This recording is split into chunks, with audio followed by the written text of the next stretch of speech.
eu tenho uma trajetória de formação de direito. Fiz pós-graduação em tributário, porque eu me formei colando em direito. Tá? E aí, quando eu me formei, fui trabalhar com meu pai, não sabia nada de tributário, ele jogava tudo tributário para mim, tive que fazer pós para aprender tributário. E aí o tempo passou e essa minha carreira não estava indo muito bem, por contas de mudanças de lei. Então, a área que eu atuava não estava mais ganhando os 100 mil que eu ganhava por mês. E isso me abalou. E aí eu comecei a fazer contratos para construtoras e ganhava 10 mil, 15 mil, 20 mil, e eu achava isso pouco, porque eu estava acostumada a ganhar muito mais. E, numa conversa minha com o construtor, eu vi que estava voando cheques na mesa dele de 50, de 100, de 120, e eu questionei ele, falei, desses cheques são para quem? Ele falou, para corretores. Eu falei, caramba, eu tenho que sofrer tanto, estudar tanto, né? Passar a noite fazendo contrato para ganhar 8 mil, 5 mil, e eles estão ganhando 50, 100, 120 mil. E aquilo me chamou a atenção, e eu vim para o mercado imobiliário. Isso foi em 2010. Cheguei no mercado imobiliário, na sequência eu conheci esse homem maravilhoso aqui. Lindo! Numa construtora. No primeiro dia que eu vi ele, saí correndo, peguei uma corda longa, fiz um laço e enforquei. Para ter certeza que eu ia casar com ele. E aí, então, nossa trajetória no mercado imobiliário, na sequência, nós trabalhamos em construtora. Eu não estava realizando os 100 mil que eu visualizava realizar por mês, não estava feliz. E então nós passamos um ano muito difícil. No final do ano, em dezembro, eu olhei para o Silas e falei, eu vou montar a minha imobiliária. O Silas riu, porque a gente não tinha dinheiro. Eu já tinha montado uma imobiliária para um construtor em 2010. Eu estava montando a segunda house para um outro construtor, e no final do ano nós estávamos sem dinheiro, e eu falei para o Silas, vou montar a minha, porque eu já montei 2 para outras pessoas, está na hora de montar a minha. E aí o Silas riu porque a gente não tinha dinheiro. Então eu entrei no Google e eu coloquei na pesquisa do Google, site para imobiliárias, porque a minha intenção era montar uma imobiliária online. Site para imobiliárias. E apareceu lá R$ 39,90, um site. Eu vou falar uma coisa para vocês. Eu não tinha R$ 39,90. Até me emociona. Eu fui contar moeda, fechei um punhadinho de moeda, e nós montamos a nossa imobiliária, começando com R$ 39,90. E foi legal. E foi legal, porque aquilo foi uma puta base para nós. Isso foi em dezembro. Em janeiro, nós vendemos um imóvel de 2.400.000, e aí começou a entrar o dinheiro que eu queria, no valor que eu queria. E aí, então, em julho, meu pai se acidentou e estava difícil a gente trabalhar de casa online. E nós alugamos, então, o nosso imóvel na Rua Cotoxó, que é onde a gente tem, até hoje, nós estamos numa loja do lado do imóvel. E na sequência, a imobiliária foi crescendo numa velocidade muito boa, e, na sequência, chegou algumas franquias oferecendo franquias imobiliárias para nós. E a minha mãe era franqueadora de uma loja chamada Pão de Queijo Minas Brasil. E eu não queria ser franquia de ninguém. E, para mim, também não fazia sentido naquele momento. E aí, o que aquelas franquias me ofereciam? O mais do mesmo. Para eu ser o mais do mesmo, eu vou continuar sendo o que eu sou, né? Então, não fazia sentido. E, de repente, apareceu uma franquia chamada Remax. E o meu marido falou assim, eu vou conversar com esse pessoal. E eu já estava muito fechada. Eu não queria nada disso. E eu não fui conhecer a Remax. E aí ele foi 1, 2, 5, 10 reuniões. Um dia eu fiquei brava com ele e briguei com o Silas. Falei, eu estou de saco cheio de você ficar indo fazer reunião com a franquia, a gente com um monte de coisas acontecendo aqui dentro e você indo almoçar com esse pessoal lá fora. E aí ele me falou assim, vamos lá no Brasil, na rua Estados Unidos, e aí você fala para eles que você não quer ser franqueada. Eu falei, tá bom. Eu falei, a gente vai almoçar nos Jardins? Então eu vou. E nós viemos, e eu já cheguei assim, curta e grossa, assim, o Edinaldo até se assustou comigo, porque realmente eu não queria. E aí, então, o rapaz que nos atendia dentro da franquia contou do modelo, contou quem eles eram, e aquela história toda começou a fazer muito sentido na minha vida. E aí, então, o Silas fez 10 reuniões para assinar uma COF, e eu fiz uma reunião e assinei a COF, porque todo o modelo, a estrutura, a história, o contexto, casava com os nossos princípios. Era tudo que eu queria ser, era tudo que o Silas queria ser, só que a gente não sabia colocar aquilo no papel, não conseguia realizar, concretizar o que a gente pensava. E com a vinda do Remax, na verdade, nós sempre fomos Remax, a gente só não sabia. Né? E aí, então, a gente assinou. Na sequência, veio a pandemia. Na entrada da pandemia, a gente se assustou muito e realmente fez, para nós, foi uma bênção do céu, porque a franquia deu um suporte maravilhoso para nós. E, mesmo assim, a gente estava muito inquieto. Então, nós fomos para Presidente Prudente. Chegamos em Presidente Prudente para cuidar. Minha irmã tinha tido filho lá no Sul. Meus pais foram para lá, a gente ficou cuidando do sítio. Chegamos em Presidente Prudente, o Silas falou assim, vamos passear e conhecer as Remax da cidade. Aí nós fomos conhecemos o Michel, conhecemos... Quem era o outro? O Henrique, conhecemos várias pessoas. E aí eu comecei a extrair muita coisa deles, assim, para me ajudar. E eu tenho uma paixão muito grande por esse meu amigo aqui, porque realmente me ajudou muito no momento que todos nós estávamos passando por um momento difícil, e realmente foi algo que me deu uma boa base, me ajudou muito. Então, isso que é muito legal de estar dentro da franquia, né? É esse apoio dos outros franqueados, essa ajuda, isso mudou a nossa história. E, em 2020, então, nós faturamos 198 vezes mais, 198% do faturamento que nós tivemos em 2019.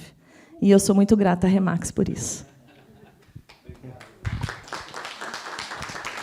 Bom, boa tarde a todos. Meu nome é Silas. Ela já contou bastante parte da nossa história. Entrei no mercado imobiliário no ano de 2010. Estava comprando um imóvel, vi aquela confusão, aquela coisa toda num estande de vendas. Falei, cara, esse negócio é para mim. Eu acho que eu vou dar jeito nisso daí, vou me dar bem. Naquela época eu trabalhava em uma empresa, eu era da parte comercial dessa empresa, estava alocado no interior de São Paulo.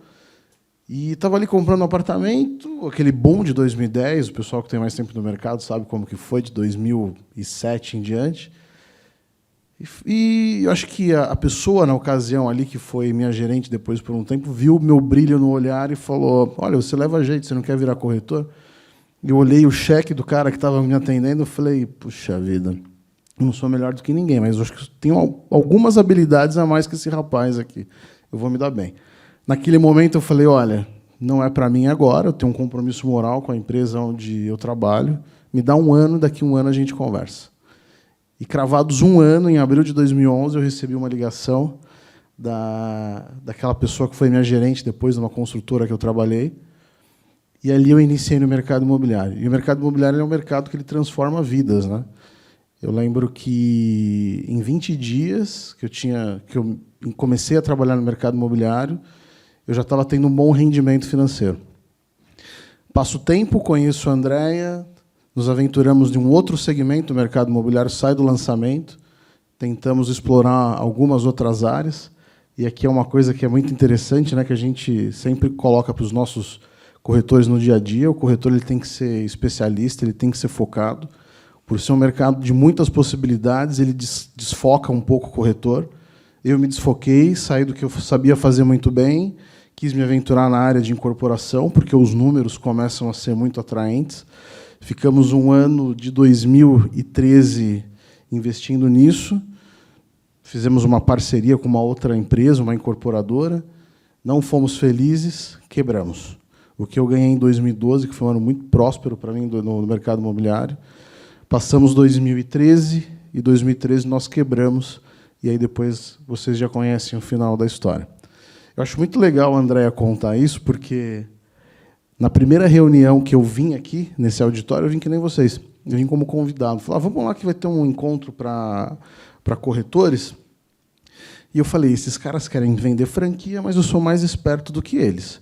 Eu vou lá, vou extrair todas as informações e eu vou montar minha franquia. Para quem veio de R$ 39,90 que estava quebrado, pô, quem esse cara pensa que é para querer me vender uma franquia? Conhecimento que eu tenho, tudo que eu já passei. E aqui eu conheci muita gente legal. E uma coisa que foi muito interessante, até pegando o gancho aqui, Site Location, já tive alguma parceria com vocês no passado. Borges Imóveis, a imobiliária do senhor, símbolo de uma casa de João de Barro, não é isso? Conheço muito bem ali, na região do Brooklyn. E o que vocês colocaram é muito legal. Estamos na mesma rua e não nos conhecíamos. Porque no mercado ninguém troca experiência. Nós somos concorrentes, né? E às vezes a gente tem negócio próximo para realizar na mesma rua, a gente não faz. Então cheguei aqui, conheci um monte de gente, achei legal. Me levaram depois, no dia seguinte, para eu conhecer um franqueado. E eu já vou encerrar, Edinaldo. Aqui foi onde eu comprei a Remax. Eu saí daqui com um compromisso marcado de visitar um franqueado no dia seguinte. E aquele franqueado foi muito legal. Porque eu cheguei à noite em casa, saí daqui, conheci bastante gente legal, achei interessante essa coisa de poder conversar com outros empresários do mercado imobiliário, ter esse suporte. Saio daqui, marco a visita no outro dia, chego em casa à noite, feliz. Ela falou, onde você estava? Eu falei, eu fui naquele evento lá da Remax. Remax? Franquia? Você é louco? Você é burro? Onde você está com a cabeça? Olha a nossa história, tudo que a gente fez. Eu vou colocar um sócio na minha operação, vou pagar royalties. Onde você está com a cabeça? Eu falei, puta merda, o que eu fiz? E eu tinha um compromisso no dia seguinte, eu não tinha mais tempo de desmarcar isso daí, né? Falei, bom, eu vou usar da seguinte estratégia. Entre Remax e meu casamento, eu vou ficar com o meu casamento. Não vou mais aborrecer essa polaca, que ela é nervosa, e vamos tocar a nossa vida. Só que o compromisso era no dia seguinte. Eu fui dirigindo e falei assim, bom, já sei, eu vou usar uma estratégia infalível. Eu vou ser o cara mais arrogante, o cara mais chato, o cara mais insuportável da face da Terra. E eu vou chegar lá nessa reunião. O cara que vende franquia e o outro franqueado lá, eles vão ficar com saco cheio do Silas. Eles vão falar assim, cara, nós não queremos esse cara na rede. E o vendedor vai falar assim, Edinaldo, por favor, risca essa empresa, eu não quero. E saí determinado a fazer esse papel. E aí cheguei lá, a pessoa muito simpática me atendeu na loja dela, e nós sentamos, eu sentei com essa postura aqui, de perna cruzada, bati na perna e falei, vamos lá, meu tempo é dinheiro, o seu também, você é empresária, eu sou empresário, me fala o seu faturamento do último ano. Qual foi o seu VGV? Vocês que são do mercado sabem o que é VGV. E aquela pessoa olhou para mim, fez uma cara de interrogação e falou assim, o que é VGV?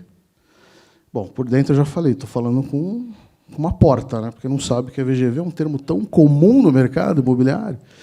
E ela pegou, olhou e falou, expliquei, VGV, volume geral de vendas, o tanto que você vendeu no último ano. Ela falou, não. Aqui, a minha empresa, eu controlo com outros dados, outros números. Controlo por VGC. Aí a cara de interrogação ficou comigo, né? Que katsu que é VGC? Falou, volume ganho de comissão. Eu calculo o que entra no meu bolso de verdade. Isso é o que faz sentido para mim. Falei, VGV ou VGC? Tanto faz. Me fala os seus números. E foi muito engraçado, porque em janeiro, isso era final de janeiro, no começo de janeiro, nesse momento nosso de história de começar quebrado, ir crescendo, e crescendo, e crescendo. Em 2017, tomei a iniciativa de falar, eu preciso crescer, e o padrão de crescimento que a gente conhece é contrata gerente, contrata corretores e bota o pessoal na panela de pressão, né? Então, no começo de 2019, nós tínhamos ali um time, que eu tinha ali contado, naquele momento eram 19 corretores, E eu tinha um mínimo de faturamento que eu precisava ter naquele ano. Então, a minha conta era em VGV. Eu falei, preciso vender 20 milhões vezes 6%, que é a média de comissão que a gente ganha, que é a nossa comissão, eu vou ter um faturamento de 1.200.000. E olhei para aqueles corretores e falei, nós estamos em um bairro de classe média alta, em São Paulo, o ticket médio aqui é de aproximadamente 1 milhão. É como se cada um de vocês tivesse que vender apenas um imóvel ao longo de todo o ano. 19 corretores, 1 milhão. Vai, eu entro no rolo, também vendo um imóvel aqui junto com vocês, até porque todo ano ou eu ou o André tinha que entrar e fazer vendas, né, para completar, finalizar as despesas do ano. E o pessoal falou, legal, meta super plausível. Tal. Eu falei, beleza, vou faturar 1 milhão. E volto lá para aquela reunião, vamos voltar aqui. Estou lá na reunião e essa empresária vira para mim e fala assim, olha, o último ano, o meu faturamento em comissão foi 1.300.000 e falou lá uns quebrados. O resto eu não lembro, só lembro do 1.300.000. Aí eu peguei e falei assim, 1.300.000, esse número é o número que eu estou buscando. Legal, vamos lá. Qual que foi... Quantos corretores você tem? E aí ela me veio com uma coisa maluca. Ela falou assim, eu tenho 7 corretores naquele momento. Eu falei, 7 corretores? É. Quantos imóveis você tem na sua carteira? Eu tinha 19. Quantos imóveis você tem na sua carteira? Ela falou, eu tenho hoje 49 imóveis na minha carteira. Eu tinha mais de 3.000 imóveis na minha carteira. Naquele momento, aquele leão começou a ficar um gatinho. Falei, desculpa. E eu vi ali que alguma coisa tinha de diferente nessa história de Remax, nesse modelo de trabalho. Eu pedi desculpa para ela pela minha arrogância, pedi desculpa para o rapaz da expansão, e naquele dia eu comprei a Remax porque eu sabia que tinha alguma coisa diferente dali. O resto é só trajetória, é só consequência desse dia, até convencer ela aqui com esses vários encontros que nós tivemos, para ela poder... O que é que tem lá para poder vir aqui? Eu falei, você vai lá e você vai acabar com tudo, tá? E hoje a gente está na Remax, muito feliz. Obrigado, Edinaldo.